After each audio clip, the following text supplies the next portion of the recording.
Bessart, le pois cassé et les fèves. Je vais faire un mélange entre pois cassé et fèves.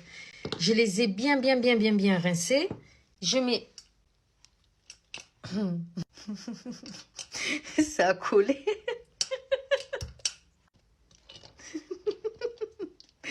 Oh punaise. Je mets aussi les pois cassés. J'espère que c'est pas pareil. Non, parce que je les ai rincés et je les ai laissés donc ça gonfler dans le verre. Je vais rajouter 2 gousses d'ail. Je mets aussi un peu de sel. Je vais mettre un peu d'oignon, mais c'est facultatif, hein, ce n'est pas obligé. Je suis sûre qu'il y en a beaucoup qui n'en mettent pas. Moi, je mets un peu d'oignon. Et je vais y mettre de l'eau très chaude. Bismillah. Donc, je mets assez d'eau pour que ça cuise. البصارة هذه يعني عملت خلطت ما بين الفول والجلبانة. عملت نص نجم تعمل نص نجم تعمل فول وحده وتنجم تعمل جلبانة وحدها.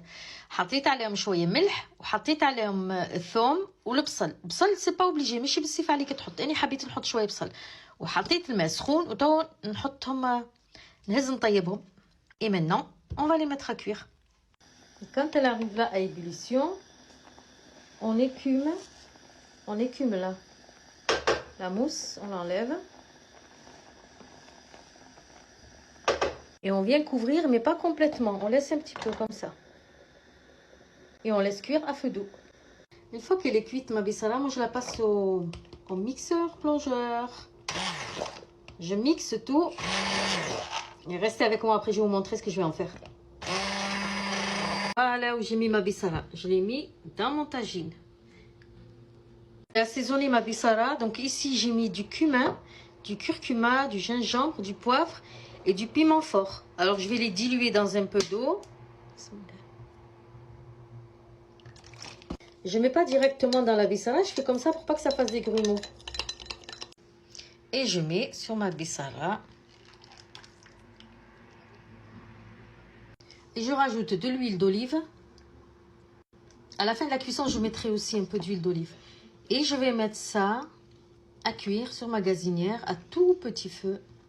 Et tout à l'heure, je vais vous montrer aussi autre chose qui va rendre votre bissara succulente.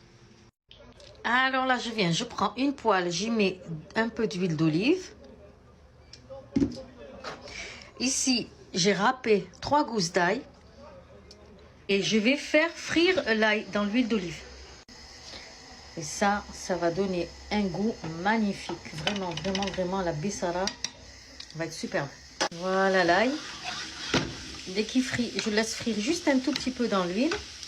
Et là, bismillah, je le verse sur la bissara. Et là, ça va être top. Magnifique. Et voilà ma bissara. Essayez-la avec l'ail. Vraiment, c'est trop bon. Ah. Alors, puis dans le tagine. Avec un bon khobz dar. Celui-là, c'est le pain d'épeautre pour mon fils. Avec la farine d'épeautre. Et moi, là, je prépare mon pain. À la semoule. Magnifique avec des frites. Magnifique. Magnifique.